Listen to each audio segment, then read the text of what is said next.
right. So for those of you that don't know, we say it together.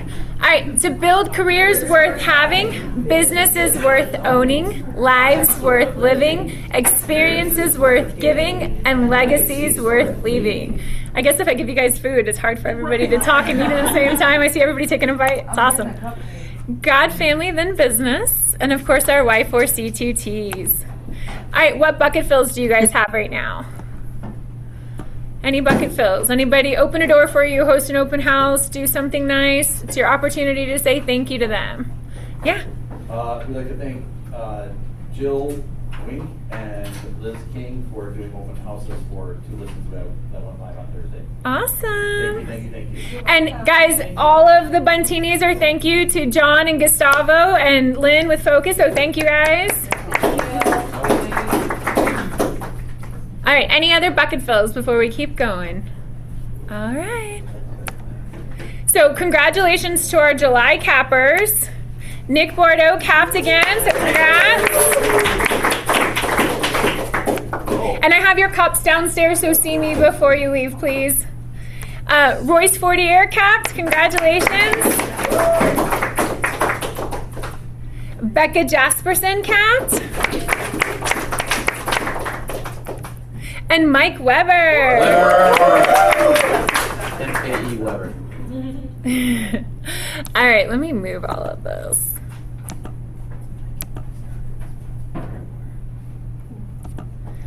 All right, congratulations, Home Run Club. We had a lot of people in July. So Andrew Johnson, Becca Jasperson, Betsy Harrison, Bianca Reddick, Brandon Wachowski, Dan Schmidt, Don Shipley, James Krickeberg, Jay Bumgardner, Jeff Nevin, Jen Biro, Jeremy Reidners, Katie Nikovic, Michael Medina, Mike Weber, Nicole Asaki, Patrick Cotter, bless you, Pete Promisberger, Royce Fortier, Tamron Cook, Tina Reddick, Tal Down, Tina Conley, and Tony Jean Greco. So congratulations, guys. All right, we had a lot of big numbers for the month of July. So Emily had over 4 million plus in closed sales volume, so congratulations. And Miss Katie also had over 4 million. And Jeremy with over 2 million. I know that guy. Tina over 1 million. Congratulations. And Mike with over 1 million. Let's go. Let's go's got a sweep going here. Nick with over 1 million. Royce with over 1 million. Karen Nemeth had over 1 million. Dan Callis had over 1 million. Told you guys we had a lot of big numbers this month. Carol Carlson online, over 1 million. Congratulations. Andrew Johnson, over 1 million. Abby had over 1 million. Congratulations. Let's go with over 6 million total in closed sales. Medina Real Estate with over 5 million. Krickeberg's with over 4 million. Notice the new logo. Wisconsin Premier with over 3 million. That's not nice. Level Up with over 3 million. Mine Right Realty with over 2 million. Where are they at today? Simplified Realty Group with over 2 million. Jasperson Realty with over 2 million. Goodland Collection with over 1 million. Teams with Wisconsin with over 1 million. Way to go.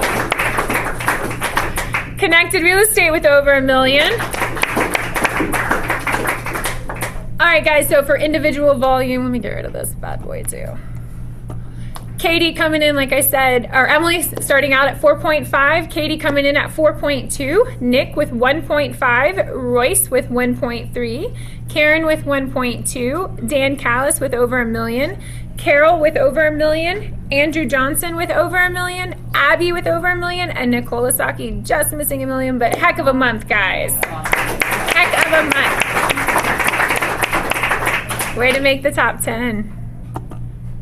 All right, July team volume, Connected Real Estate at 1.2, Wisconsin Haven Realty at 481, and Pinnacle Group. So way to go, guys.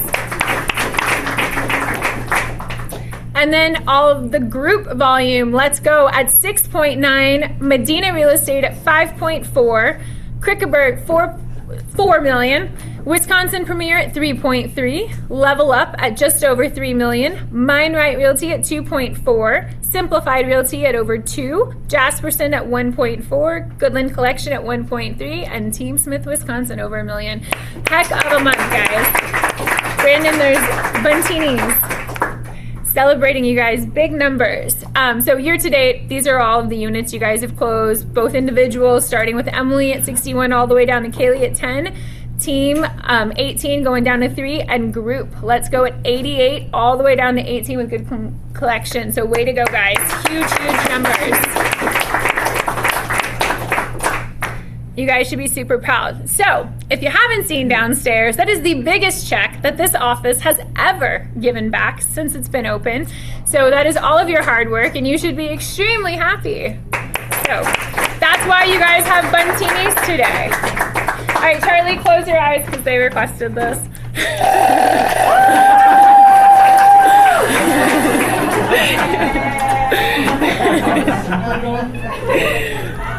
So, you guys made it rain with money. Seriously though, biggest units ever that this office has closed, biggest company dollar that it's ever seen, and biggest profit share check. And it's only going to keep getting bigger as the office keeps growing. So keep doing big, amazing things.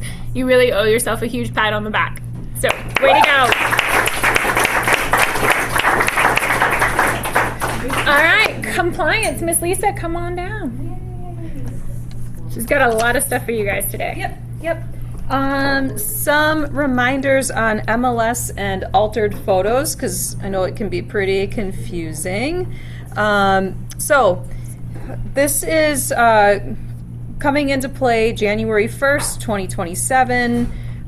It won't just be an MLS thing, it's actually a state law thing. So agents must disclose when technology is used to modify listing photos in a way that could mislead consumers. So MLS is on top of this right now. And then as far as the start of the year, it's not just MLS, it's also a statutory violation if you do not play by the rules there. What is considered digitally altered?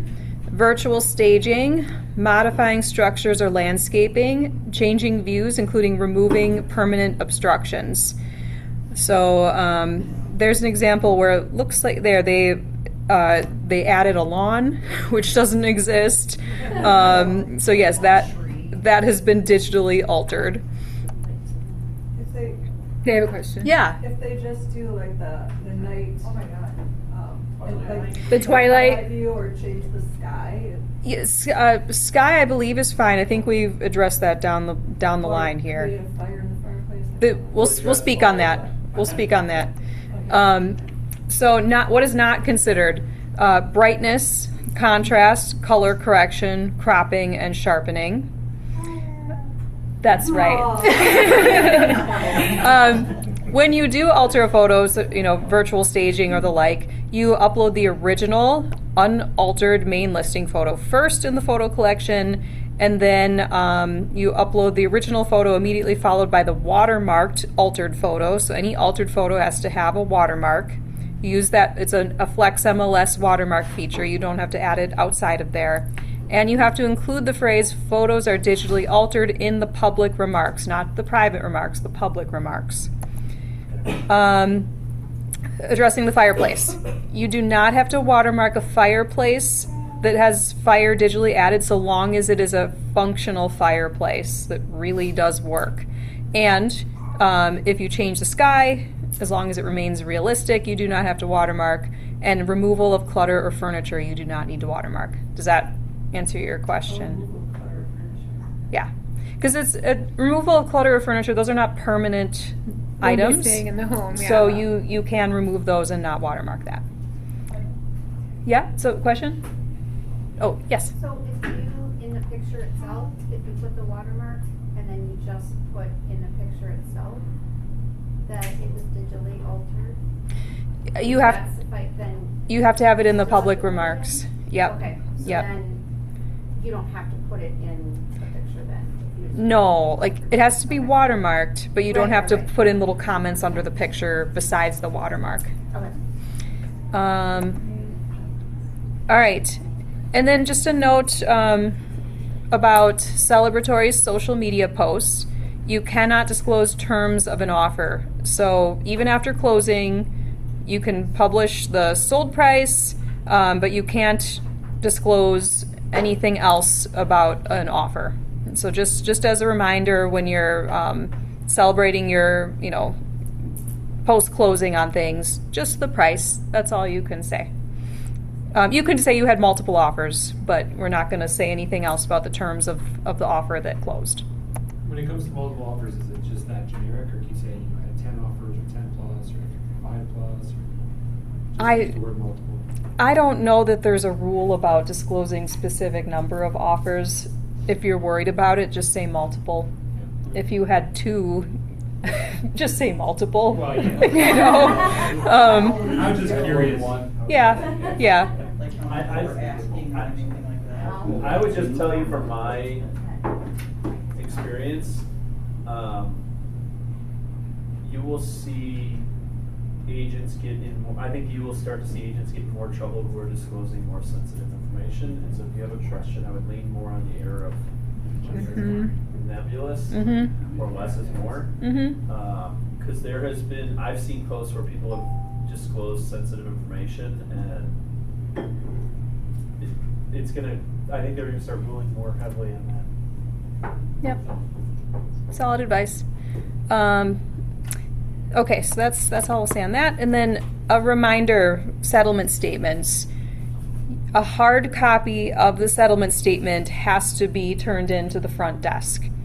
If you do not do that, then the whole process by which you get paid gets thrown off and you might not get paid. So don't upload settlement statements on your own into Command, because that skips over the process and we don't know it's happening. The MCAs don't know that you did that. The front desk receiving the statement is part of the process that pays you. If you skip it, then you're not going to get paid.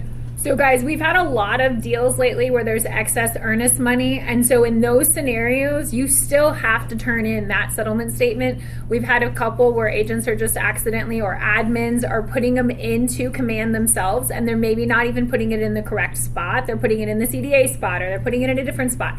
It does not notify our MCA departments, our front desk departments, so that they have protocol and steps that they're doing to make sure you get paid in a timely manner.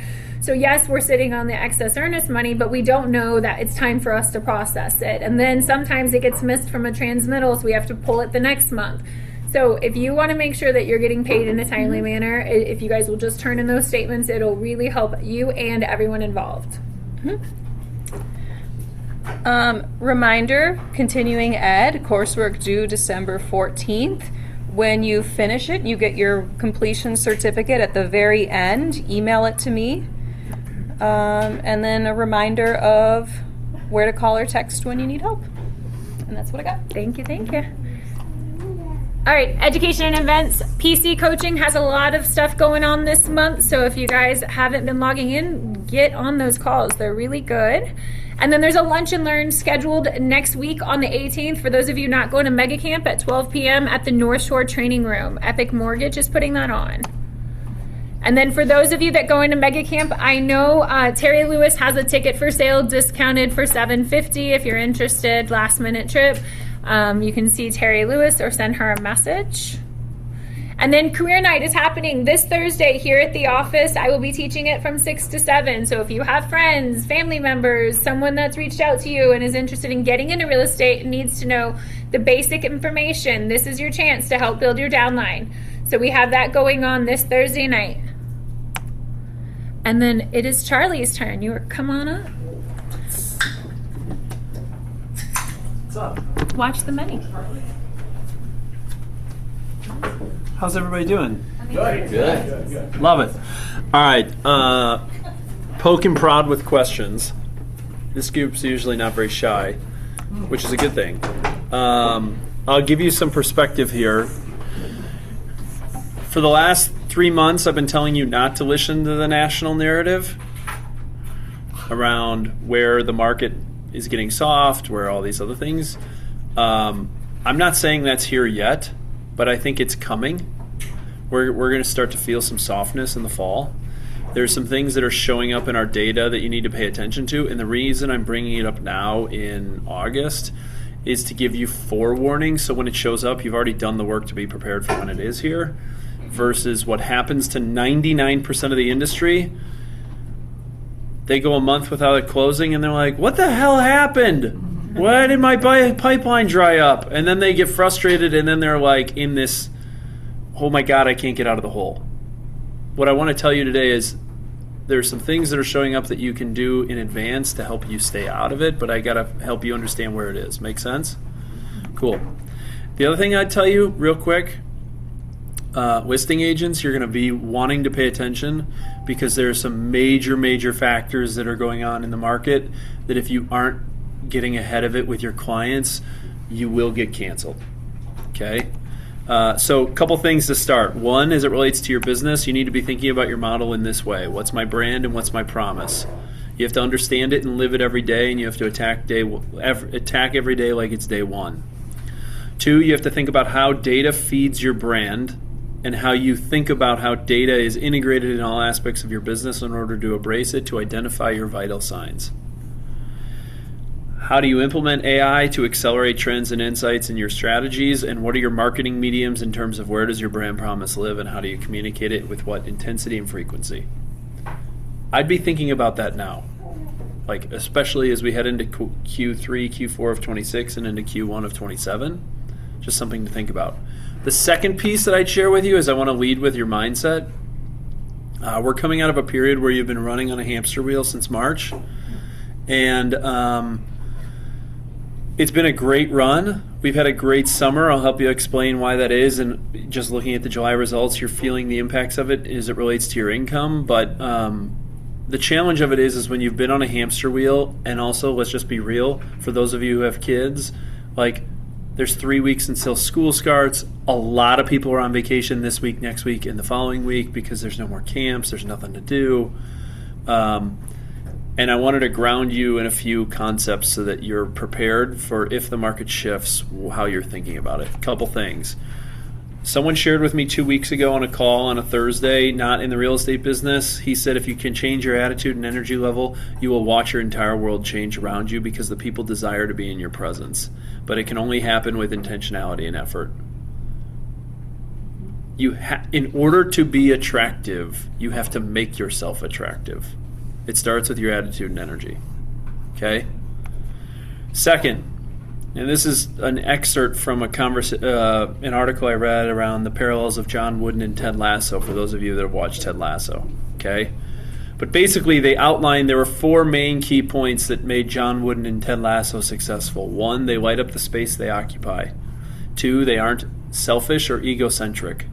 3, they infuse others with their energy, purposefulness, and generosity. And 4, they are realistic and optimistic because they don't sugarcoat challenges, nor do they second-guess themselves.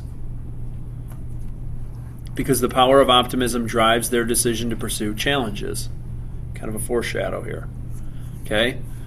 So I'm going to kind of lead with where did I think the market is, where is the market today, and I'll go into some of the things that I'm noticing, and I'll wrap it up with a boilerplate script for you. Cool? All right, couple things. 1, this was my predictions I gave you in December of last year. I said the market will be up 4%. At the end of July, the market's up 4% in closed units. Check.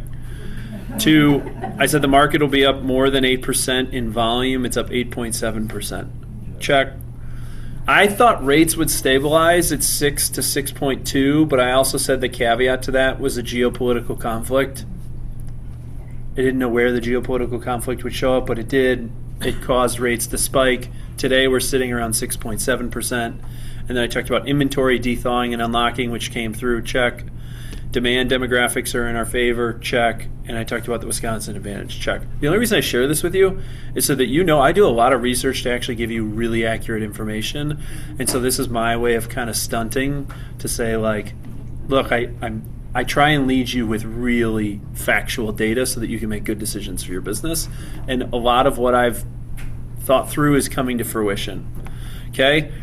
I shared this with you before, but I would continuously share this with you again. We're in the position we're in versus what your peers in Florida and Texas and Arizona and California are feeling because we have a net migration issue. We have a net migration positive from a population standpoint in southeastern Wisconsin. The net migration spike is what's driving our demand, which is what's actually mitigating what's going on in Florida and California and other parts of the country. Okay? New inventory units. Couple things to point out here. We have had 4 straight months of new inventory units above 2,800 units. Okay? If you even just go back and look at 25, we only had 3 months. Not even. We had 1 month above 2,800. If you go back to 24, we didn't have a single month above 2,800. We've had 4 straight months above 2,800. Really, really good things because we can't do more deals unless we get more inventory. Okay? Positive sign to the market. And this goes to the commentary I made that inventory would begin to unlock because of de-thawing, right? Like people sitting sub 3% will have life events. They're naturally going to give up those homes. Those homes are starting to turn over. That's a good thing for us.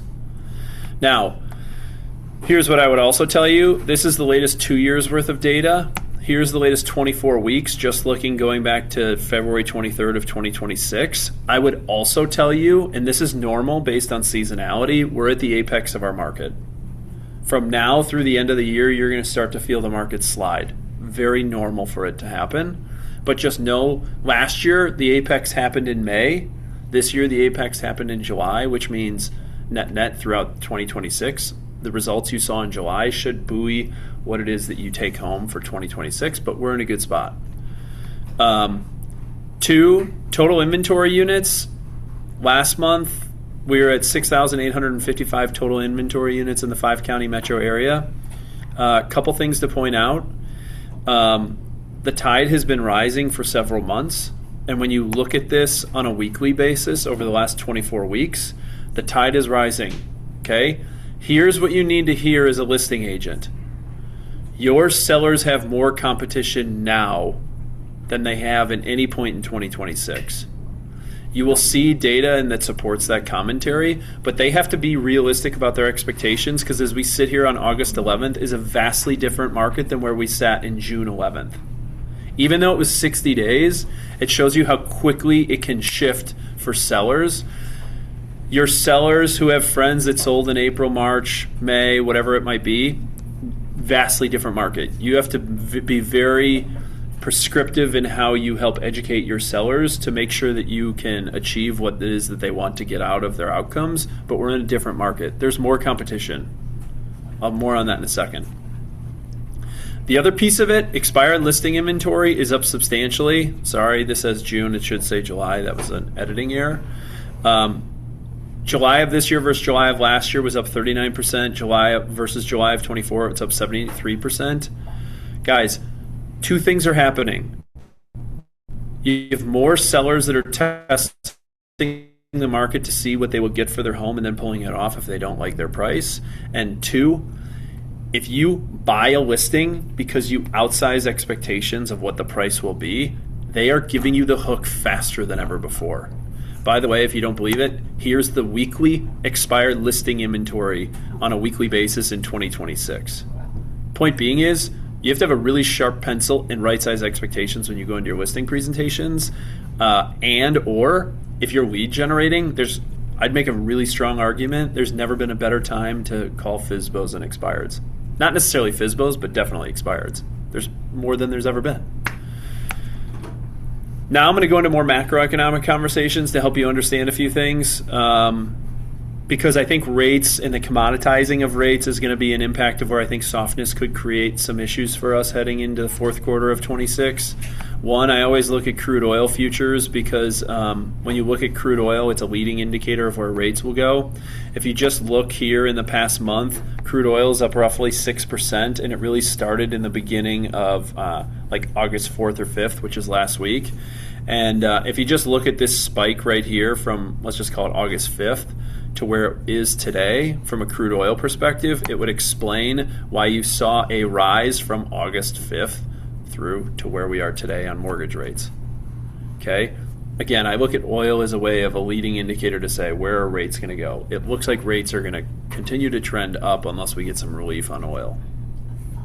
It's weird. That's not something I expect you to tell your clients, but it's more so just to help you understand how do we predict rates. We look at oil. S&P 500, here's the other interesting thing. This is a good thing, and this is why you don't see buyers having consumer confidence issues, is the S&P 500 over the last 12 months is up 22%. Okay? Year to date, it's up 13%. And if you look in August, I actually don't know why this happened, and I'm not smart enough to articulate it. There was a big run in the first 2 weeks of August where the S&P really made a jump. I share that with you because that drives consumer confidence. If people's stock portfolios are growing, they feel good about themselves. If people's stock portfolios are going down, they start to get concerned, right? You just have to understand where your people's mindsets are as they think about their balance sheets and how they transact real estate. Now, here's where you need to pay attention, listing agents. I'm going to walk you through this. Okay, days on market in the month of July was 30 days on market. The reason why this is important to note is May it was 23, June it was 24, July it was 30. From May to July, we added 7 days on market. 7 days to a seller is an eternity. So I think the reason why we're seeing expired listings spike is some people are buying listings with price, or they're setting unrealistic expectations in terms of how quickly this will happen. And if you aren't helping sellers educate that the time it's taking to do these transactions is growing, you'll get canceled. But if you're right-sizing expectations on the front side, you'll be fine.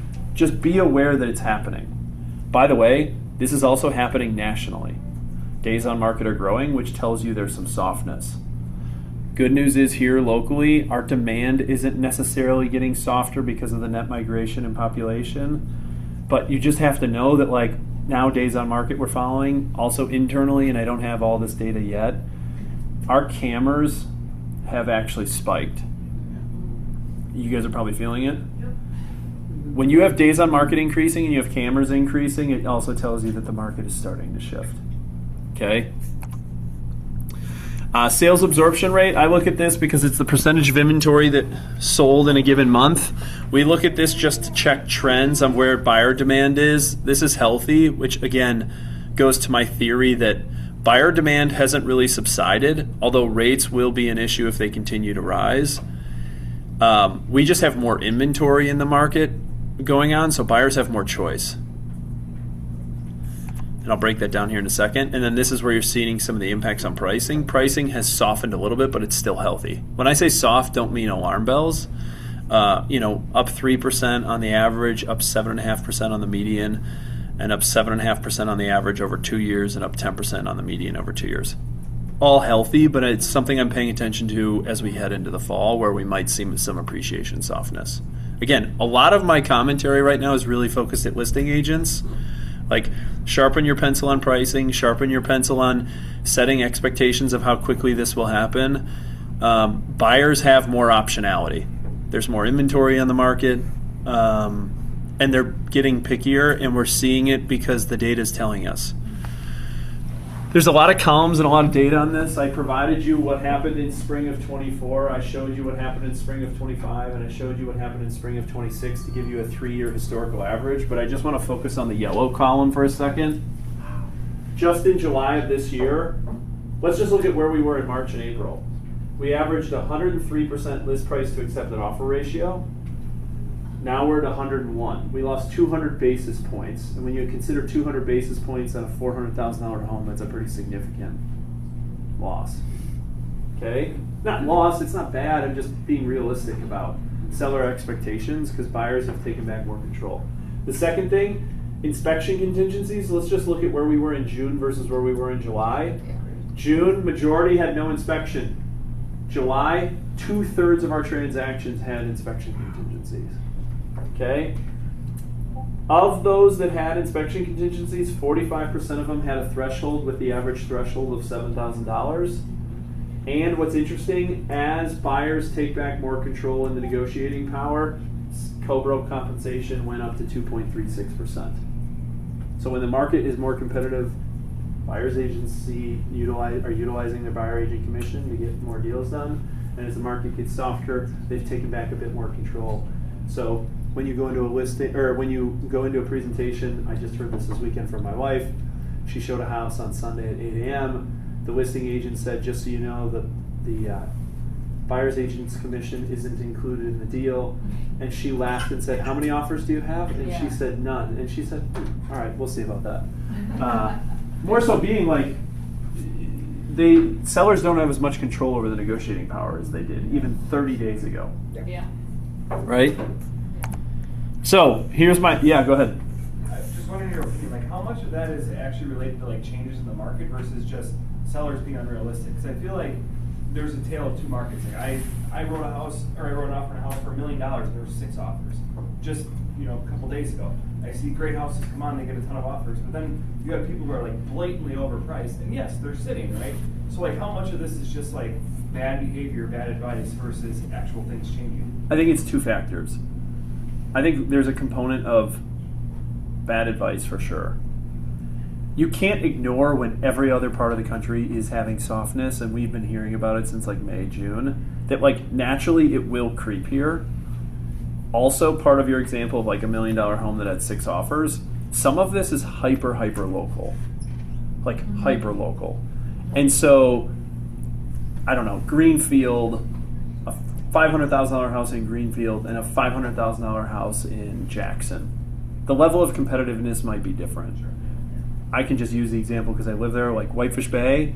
Yeah, it's still 6 to 8 offers, and yet I heard of a home in Tosa that didn't, so it's, some of it's hyper local, some of it's, but I wouldn't ignore the fact that like it definitely seems like things, be ready for a slowdown, and this gets to my point of where I will encourage you to,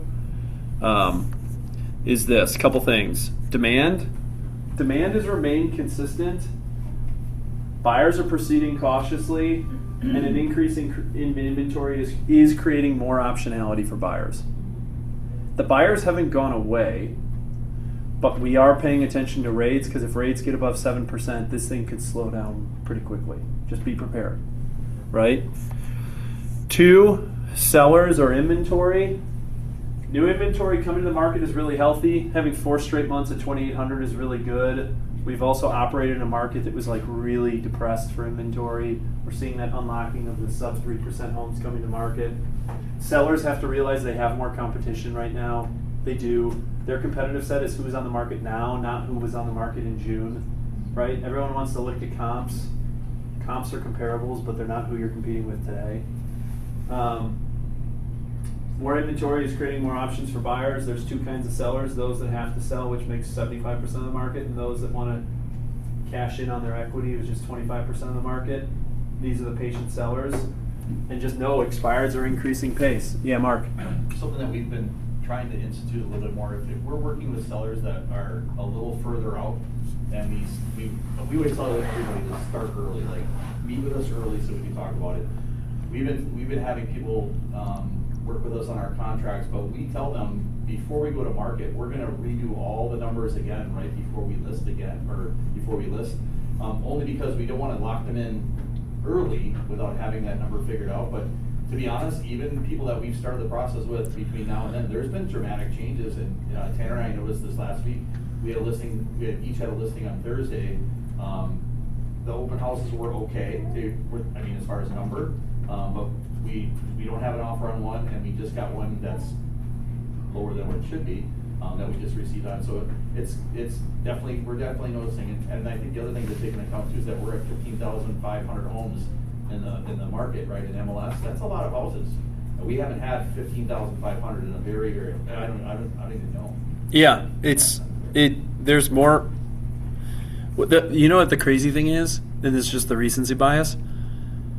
That's still about half of what it used to be, but it feels like a shitload because we've been working in such a depressed market. It does. You know what I mean? And so it's just helping. Your job, quite frankly, if I'm being honest, you get paid to offer perspective, to help people navigate a complex situation. Your job is to help provide perspective. So here's my boilerplate. Buyers have more optionality, sellers have to be realistic. We're entering a new market. Capital markets have remained healthy, which gives buyer confidence. More inventory creating more competition for sellers. Rates are rising. We got to pay attention. Here's my point to the agents. You have to increase the importance of your lead generation activities. And it sounds like beating a broken drum, but it's the insurance policy to any potential downside risk of a market shifting. And if you do it now, you'll be fine, because you won't be sitting around when you wondered, why haven't I had a commission in 4 weeks? Oh shit, everything went away. Do it now, and then when it does shift, you don't even notice it. The challenge of it is most people don't react until something happens to them. My encouragement to you is I don't know where this is going to go for the back half of the year. I just watch what happens in other areas, which naturally comes to Milwaukee at some point. And then I try and look at the data to say, there's some signs here we should be paying attention to. Make sense?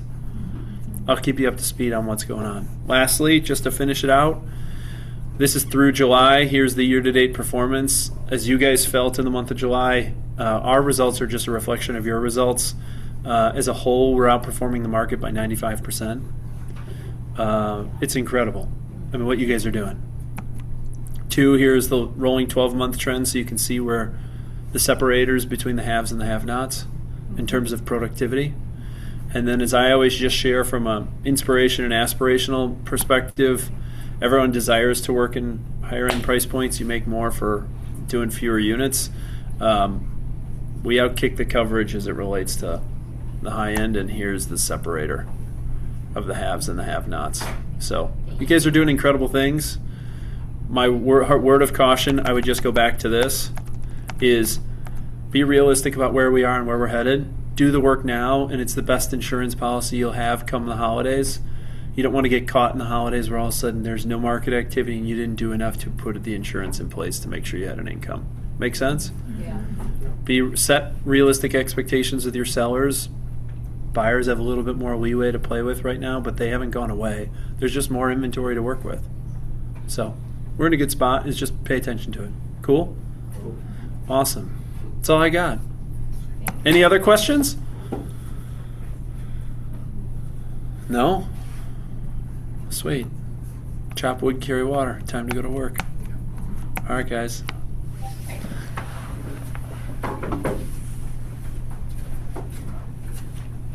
All right, you guys have a lot of coming soon and buyer needs.